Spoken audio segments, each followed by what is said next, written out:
Welcome to the Healthier Tech Podcast, the show about building a healthier relationship with modern technology. Now here are your hosts, R. Blank and Stephanie Warner.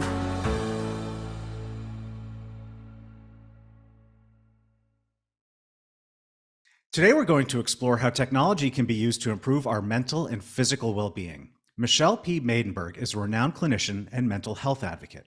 She maintains a private practice in Harrison, New York, and is the co-founder and clinical director of Thru My Eyes, a nonprofit organization that offers free, clinically guided videotaping to chronically medically ill individuals. She is also an adjunct faculty member at NYU, a member of the American Red Cross Crisis Team, and serves on the board of directors of the Westchester Trauma Network. She is the author of several books, including Free Your Child from Overeating and Ace Your Life, and has given a TED Talk on circumventing emotional avoidance. Join us as Michelle shares her experience and insights on how technology can help us live healthier lives. Welcome, Michelle, to the Healthier Tech Podcast. Hi, thank you for having me. I appreciate it. Yeah, no, thank you for taking the time out of your day. It sounds like you got a lot going on in your schedule, so I really appreciate it. Yes, I wear many hats, but everything I'm passionate about, so it's all good. So to kick us off, Sure. I really like the name of your TED Talk, which is I've listened to a couple of your interviews. I didn't watch that talk, but it's called Circumventing Emotional Avoidance, which to me, because I like wordplay, sounded like avoiding avoidance. Is that so? Tell me about this concept. Well, we don't realize how our minds are wired. I love the new kind of research and understanding our neurobiology.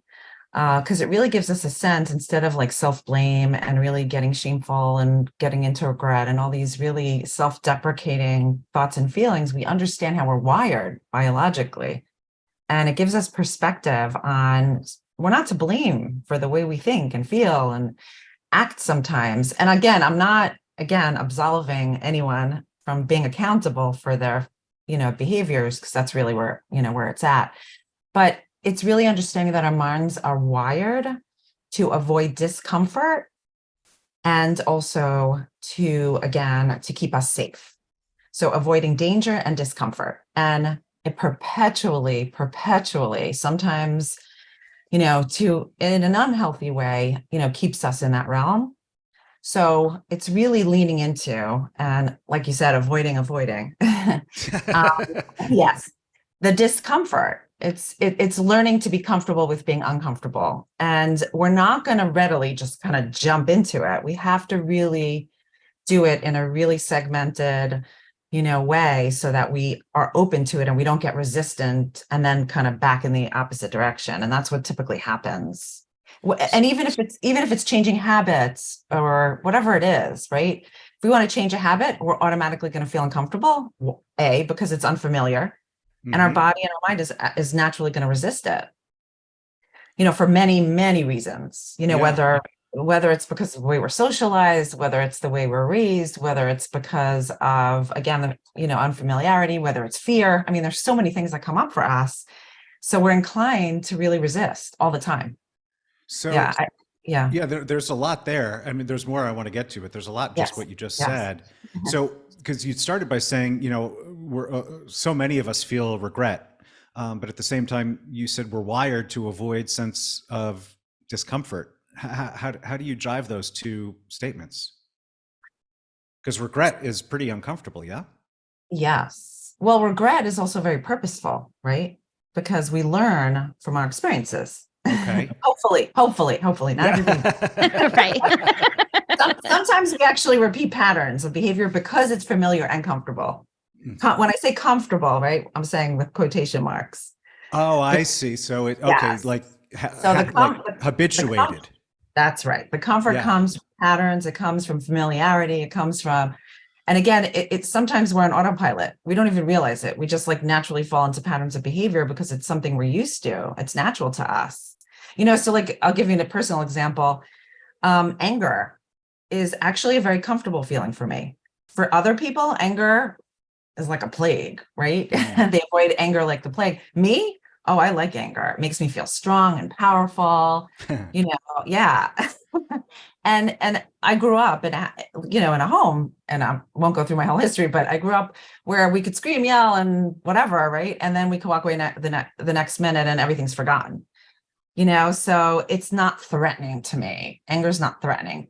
For other people, they were taught to avoid conflict at any cost, right? As soon as they got into conflict with their sibling or whatever, parents kiboshed it, which again takes away from learning coping skills, from learning, again, negotiation skills, such valuable skills. If you think about it, right?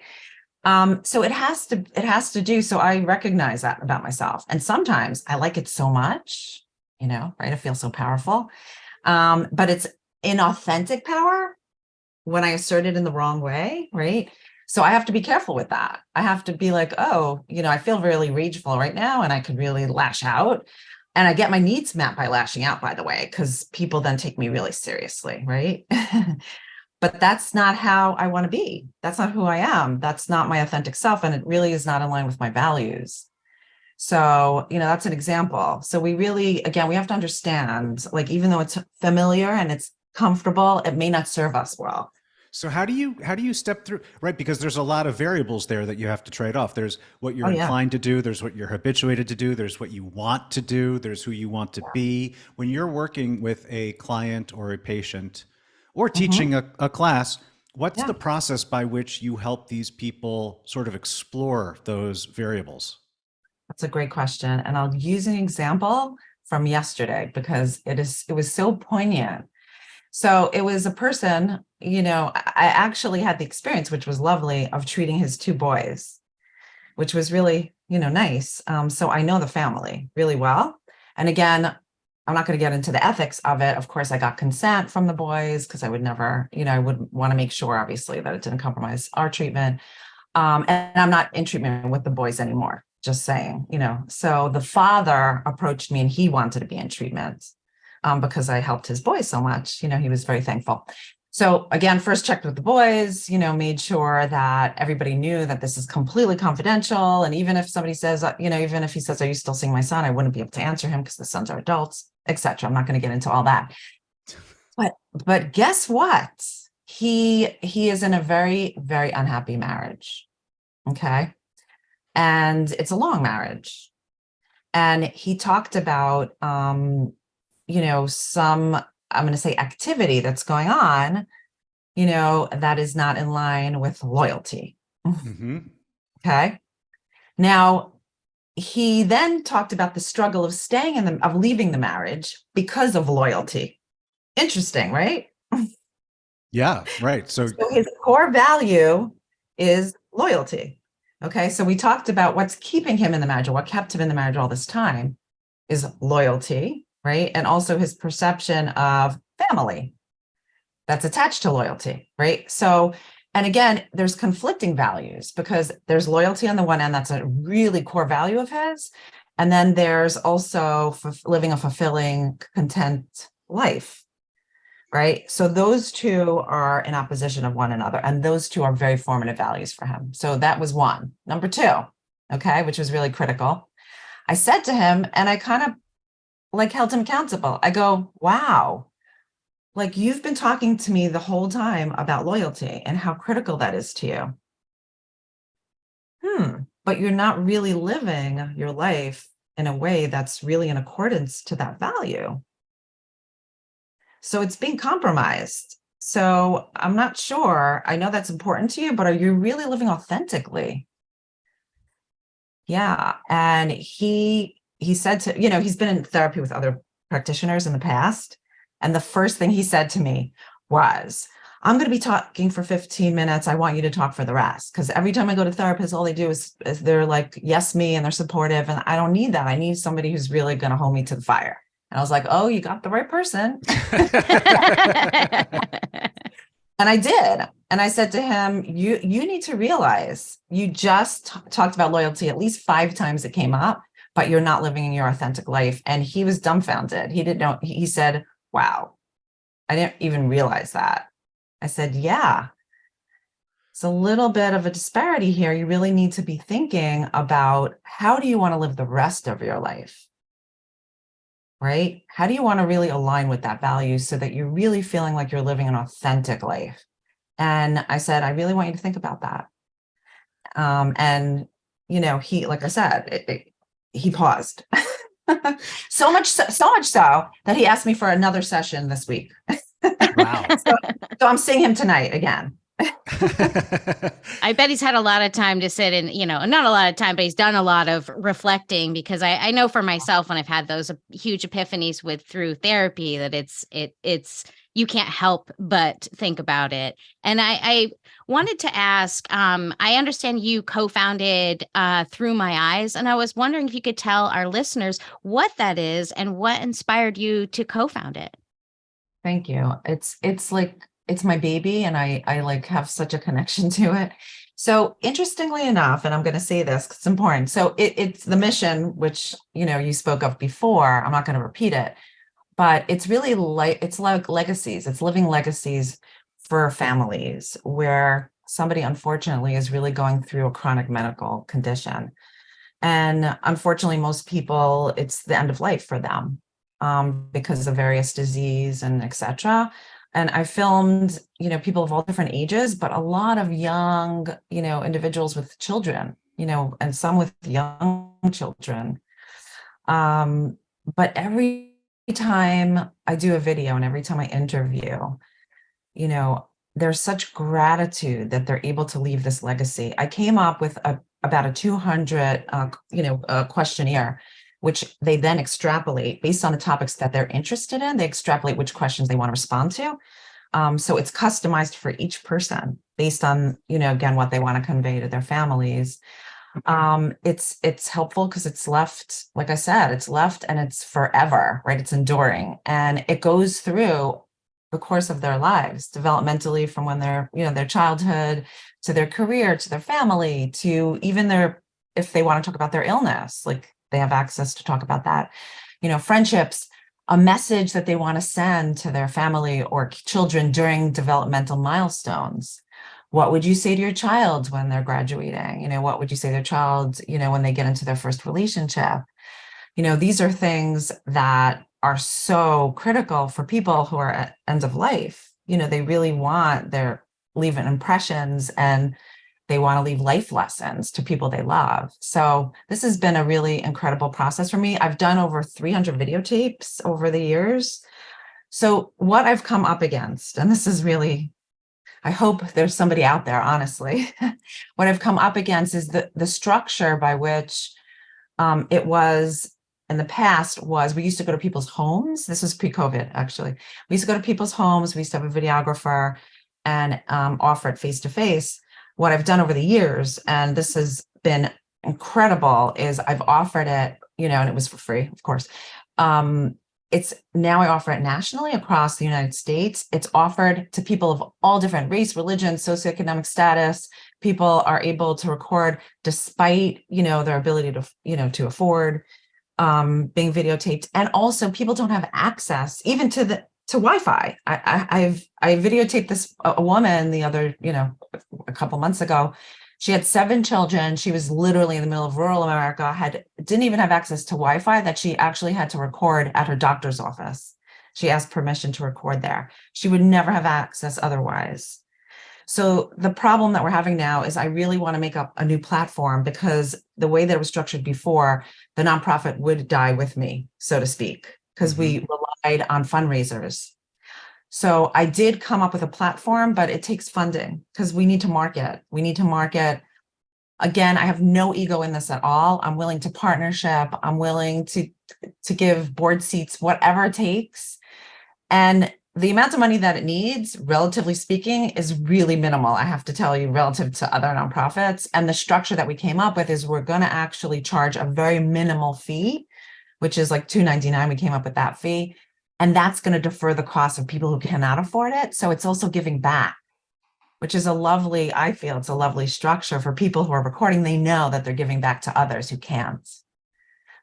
So anybody who's interested, literally reach out to me. I beg, because I really want to continue this. It's been so important for people, I have to tell you. And the other piece that I also added, which is so critical, is I have researchers from Portland, Oregon, from NYU, from all over universities who are willing to do research to identify what it is important for people to talk about when they're at their end of life. So it's going to be so critical for palliative care, which is another really important piece, because I'm an academic and I really want to contribute to the field and to the practice, to palliative care and to help people.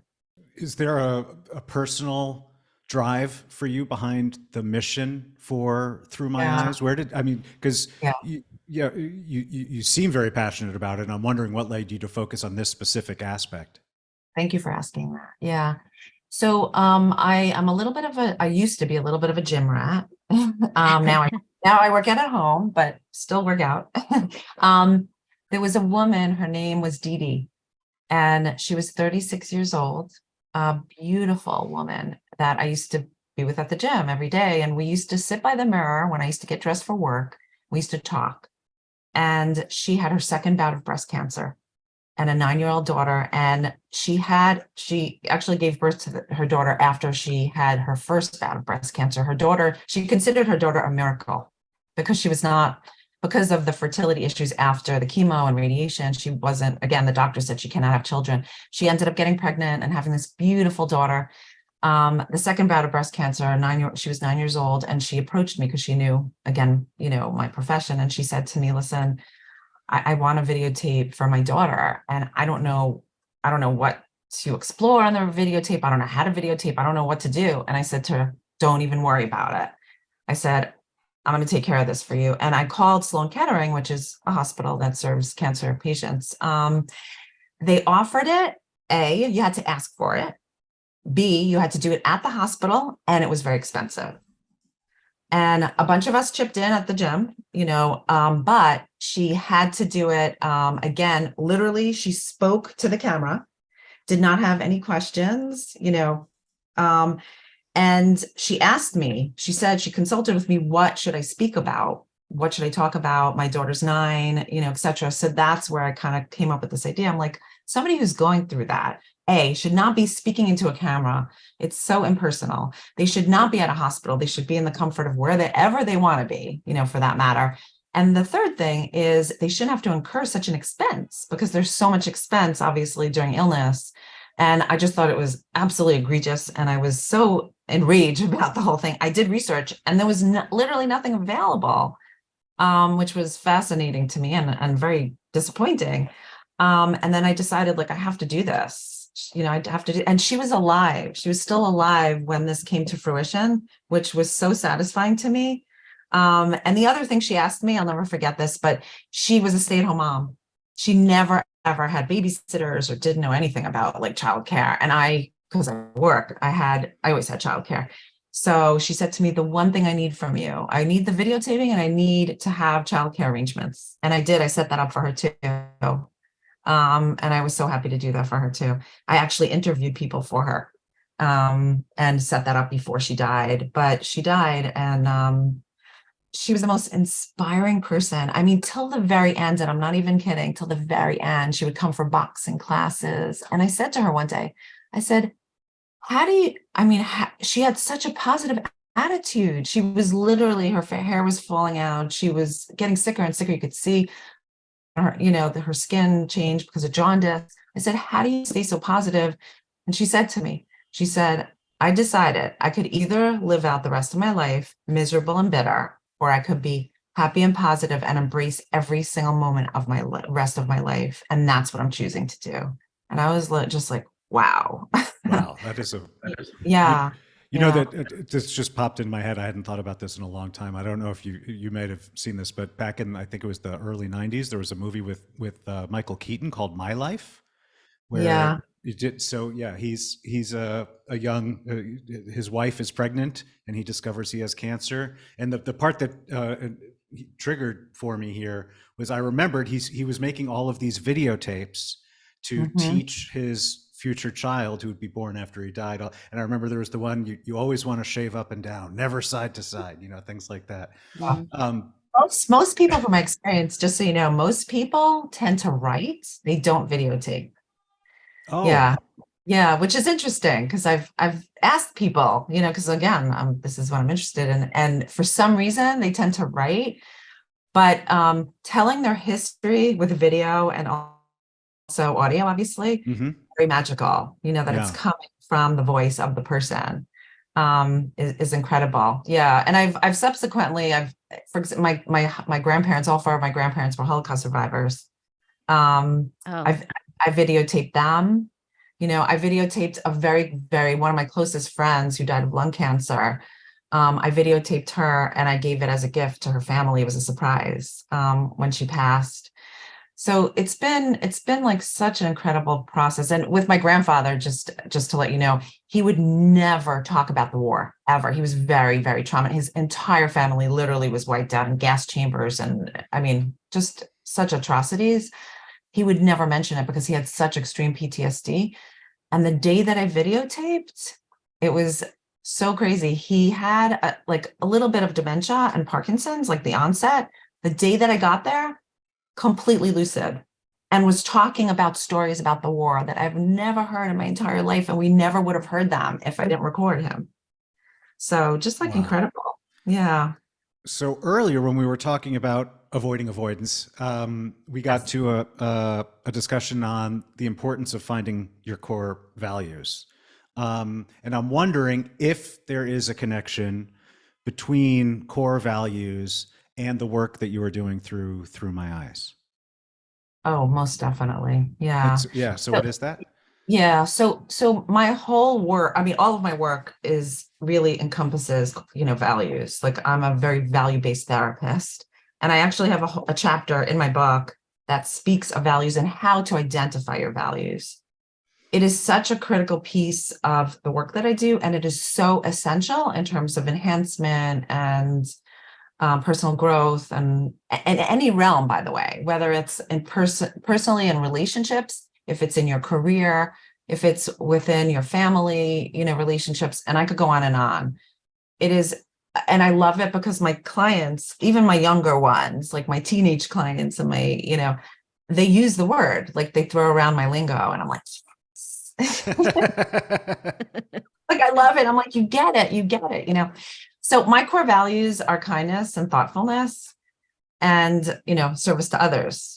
And I live that. I try to live it. I don't always live it, of course, because I'm a human being and I'm imperfect, but I try my best in the work that I do and the things and how I approach my life is really with those core values. And I evaluate those values on a daily basis. At the end of my day, I literally take the time and I stop and I say to myself, I go across my values and I said, did I lean into effectively or lean out of them? And Mhm. what do I want to lean into what do I want to lean into more effectively tomorrow?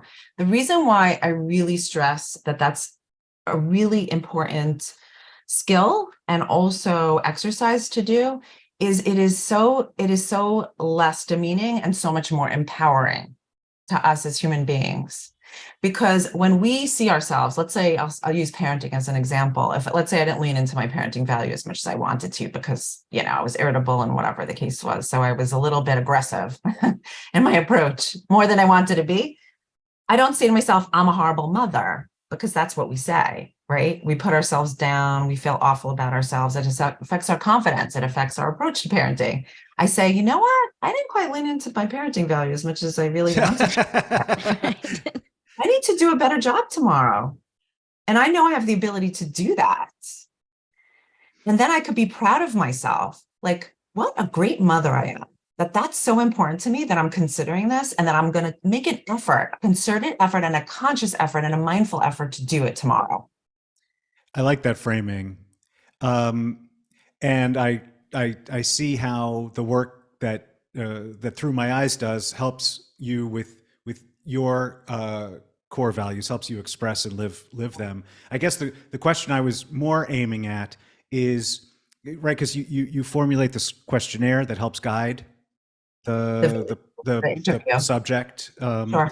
and when you talk about core values in a TED talk or to your students or whatever, you're helping them live their life and improve their life. And but with someone who's a subject of one of these videos, I'm wondering if a focus on core values helps them sort of encapsulate or frame or summarize their life in a more meaningful way for the intended recipient of the message. Absolutely. And you know what's beautiful about them? Because we do identify with the core values. I don't ask what is your core value because people don't usually know what I'm talking about. Right. But I will ask them questions like, what is important to you? What is if there was one message that you had to get across to your family or children, what would that be? How would you want them to live their life? Right? What was the most important lesson that you've learned that you want to convey to your family? So those kind of questions, when you get to the essence of a person and what's important to them, you get to their value. So again, because I do this work, I'm able to extrapolate from a person what their core value is based on the questions. Mm-hmm. And I use that in the realm of the interview. The benefit of being able to get someone to really identify from the questions that I ask, the ones that I, just previously, and again, it comes from all different angles. And it's interesting. What tends to happen, what I find is people will repeat the same sentiment. So I'll give you an example. One that I hear quite often is parents saying that they want the siblings, right, their children to get along, to have really connected relationships. That's like a sentiment, right? What value is that? Family, right? It's core family values. So the beauty of that is it makes the person feel so understood by me while I'm interviewing them, because I get them. I get what's critically important to them. And the connection that I make with them is so lovely and wonderful. And they feel loved. Again, you know what I mean? In the little that somebody could love them, The other thing, which is so important, is it allows them to be their authentic self so they could really be expressive and speak from a really deep place and a vulnerable place, because you really want them, again, to be able to feel comfortable, especially because they're talking about things that are obviously sometimes so painful and so deep and so emotional. So, and that's all I want to do is make them feel comfortable so that they could really get out of the videotaping that what they really want, what they intended to. And that's everything to me. So in that sense, it's also a form of therapy for them as well as a message. And the third thing, which is the most critical part of it, is and I believe research will show this when we're able to do our research, is what makes people feel validated. And again, everyone wants to feel validated and affirmed. That's like what we strive for as human beings, right? If we kind of leave this earth feeling validated and affirmed, we will leave with contentment, and satisfaction, which is, I always strive for my clients to feel that way. They're able to really tap into something, a message or something that they convey that is important to them. And for them, that's what's therapeutic, right? Like I was able to share what I needed to and what I wanted to, and it's a sense of purpose, right? That is what it's tapping into, their sense of purpose. Yeah, I love that because I've interviewed people in my family, some of the seniors in my family, and the idea is always like we're like excited, but once you get to it, it's like it becomes it can be a little forced and generic. Like they get in front of the video or the audio equipment, and they're like, so then one day I did this, so I can see how it's focusing on the core values and having these strategic questions can help them achieve the goal that they would like to impart. And then the person on the receiving end or the families on the receiving end get to really understand who this person was. Exactly. And I think that's absolutely just wonderful. Fundamentally. Yeah. Yes. And when somebody digs into can really go deep like they want to, others who see it will feel it and will know. And I think I think the work that you're doing is absolutely amazing. I also, just shifting a little bit, I know that you teach a graduate course in mindfulness practice at NYU. And I wanted to know, what does mindfulness mean to you, and what's the importance of mindfulness practice in promoting mental and physical health? Great question. I'm always impressed by these questions. So again, I love teaching this course because it's graduate students. It's how to integrate mindfulness in clinical practice. So they use it with their clients, which is right. It's wonderful. And they always inevitably say to me, oh my goodness, every practitioner in every field of practice should be taking this course, whether it's doctors, nurses. And I said, yeah, you're 100% right. We could all use it. So people have misconceptions about what mindfulness is. I find that all the time. Again, we hear all these words thrown out to us: mindfulness, meditation practice, guided meditations, being in the present moment. Again, all of these terminology, and we don't know what they mean. Exactly. And by the way, it's a 15-week course. Okay. And it's a 2-hour class. So we're talking about 3 credits. Okay. Could you imagine? That's how much I talk about mindfulness. I love it. You get the opportunity to go really deep and explain, and exactly. not on a surface level, which is great. So it's talking about mindfulness. It's talking about how to apply it. It's talking about different client populations and et cetera. So it's so multifaceted. And I also use a lot of experiential exercises. I have my students, what I'm teaching them to do, I have them do. Can you give us an example? I'm super curious on how that would translate, how mindfulness translates into that clinical experience. Yeah, so I'll give you 2 examples, which are like students love them. That's what I'm telling. So I do a lot. I use video. I use all different mediums. I mean, because I really believe in tapping into different styles of learning. That's really important to me. And I feel like, unfortunately, in the education process, we don't do that enough. Right. But that's a whole other discussion. But anyway, so one thing that I do, I use a lot of creative types of exercises and also ones that force people to be uncomfortable. Okay. Yes. Because part of it is really being with and noticing everything. Okay. So one exercise that I do is something that I did in my graduate program, which was very, very uncomfortable, is I'll have them sit face to face, putting their knees up against each other. It's called eyes on. I had to do it for a half hour in my practice. Okay. All you have to do is literally stare into the other person's eyes. Okay. For a half hour, I did that. A half an hour. That's brutal. Brutal.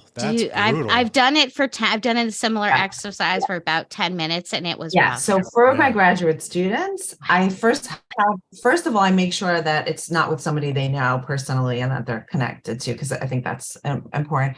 And the second is I won't have them do it for a half hour because that's pretty gruesome. It's pretty gruesome. I just wonder what would happen.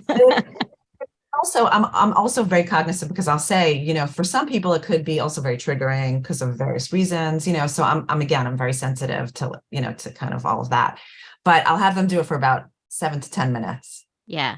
And it is such a discussion and a process afterwards. I also I'll do a glitter jar with them when I teach them about adolescence and childhood and working with teens. And by the way, I do this with adults. So it's not only for kids. But I'll literally come in with like all these supplies, like these plastic jars, and I'll bring in glitter, I'll bring in, I forgot what it's called. It's a certain kind of powder. I can't think of what it's called, right? Mica powder. Again, all different colors and schemes and et cetera. And we build literally these glitter jars. So basically we want to leave room between the thinking and doing, right? In terms of being mindful about someone's behavior and habit. So what I'll have them do is, it's a glitter jar. So let's say, I'm just using this as an example, or, so they would turn it around and it takes about, depending if you're using mica powder or glitter, it takes about 2 minutes to 5 minutes till it actually falls.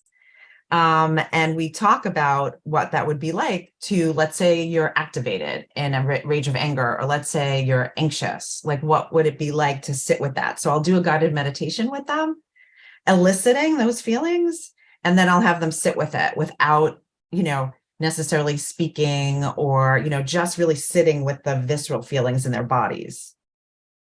So we do all different, there was a videotape that I showed also, like I'll give you another example, which is I love. There's all different videotapes that kind of get us into the realm of challenging our thinking about ourselves in terms of our self-compassion and self-love and our level of attractiveness, particularly. And I have a bunch of videos that I use that really get people very emotional and tapped into how they feel about themselves. And one of them is an example. It was used internationally. It was fascinating. So there was basically these columns when people walked into, I don't know where they were walking into, but one said, and it was in different countries. So it was so fascinating how people also reacted based on, where they were coming from whatever country it was. One said moderately beautiful or something like that. And one said beautiful. And when people were entering, it was so interesting whether they chose to go to the right or to the left. They had to decide. And people they were approaching and then they stopped and then they were approaching. And then some of them went into beautiful, some of them didn't. And then they got to process after why they did what they did. Yeah. I mean, I have these fascinating videos from YouTube that I found. So it's all of these different exercises that cause us to really challenge ourselves on a deep level. So as I started by saying, you do an awful lot, and there's actually a whole lot of things that I've been wanting to ask you about. We're running a little long, so one that I definitely wanted to pull out is I heard you in another interview speak about intergenerational trauma. And I don't know how central this is to the work that you do, but I did hear you speaking about it. And I wanted to ask you about it because it's a term I've been hearing about more and more. And I was hoping that maybe you could give a working definition for it and how an understanding of this type of trauma can be of value for us and in therapy. Yeah. Great question. So I am an example of intergenerational trauma, I have to say, because of my four grandparents, and they were all, like I said, in the Holocaust and went through extreme trauma. And I see it with my parents, my aunts, my uncles, etc. So trauma gets passed down from generation to generation. If it's not fully processed, if it's not fully, understood and integrated in a way that's healthy and helpful and adaptive, it turns out to be maladaptive, unfortunately. So what is that? What do you mean by that? That's all. It just harms I'll you? give an example. It could be all different types of trauma, by the way, right? I mean, there's racial, there's trauma due to racism, there's trauma due to, there's all different types of trauma that we experience. There's sexual trauma. I mean, I could give so many examples, but you kind of get the gist of it.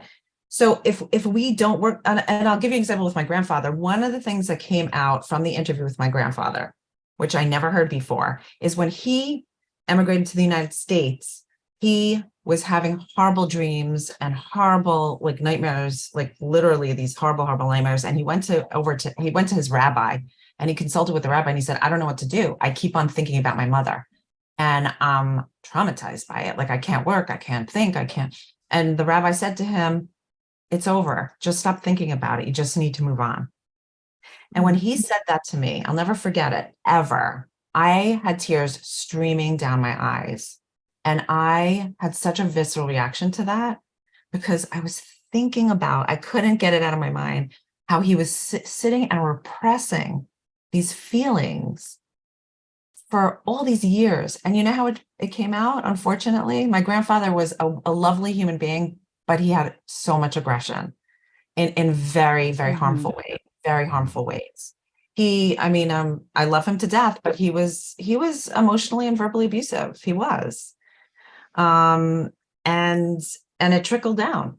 It did. It trickled down to, his family. And I see very fundamentally how that trickled down. And it did have an impact on me too. And I feel like I stopped the cycle because I continue to go to therapy. I continue to explore. And I know for myself, and I could say this very fully and openly, anger, like I said before, is a very, very comfortable feeling for me. And I have to really keep myself in check with my anger. That's a big, huge challenge for me. Because it's what I grew up with. It's what I saw. It's what I knew. Right.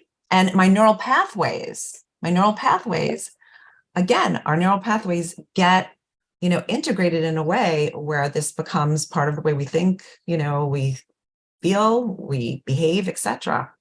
And until we change those neural pathways, which we could do with mindfulness, which we could do with good trauma, treatment, which we could do with all of these, mechanisms. And by the way, mindfulness, just to go back to what we said about mindfulness, there's studies now, and I teach this, in terms of the neurobiology, there's studies that mindfulness changes the structure of our brain. We see it on MRIs. It changes the structure of our brain. This is actually a conclusion.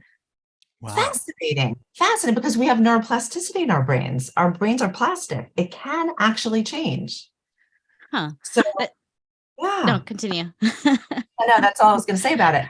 And again, I could be here all day. I promise you I could talk for like 10 hours straight. I think I could listen to you talk for 10 hours straight. Yeah.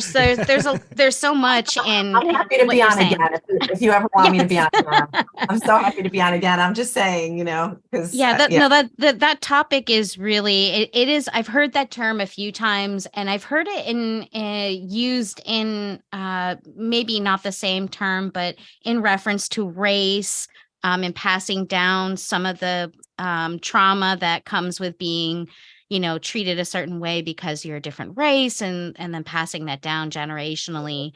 And your example is really powerful, and it's a topic I definitely would love us to come back to and talk to you about it a little bit more in another interview, perhaps.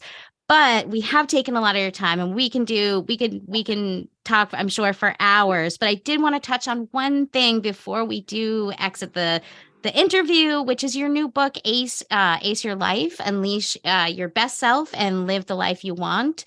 And it's now available. Can you give us a little overview of the book and how it can help our readers achieve their goals? And thank you, and show us that beautiful cover as well. I did such a good job. It's beautiful. Yeah, it is. Right? ACE stands for acceptance, compassion, and empowerment. Okay.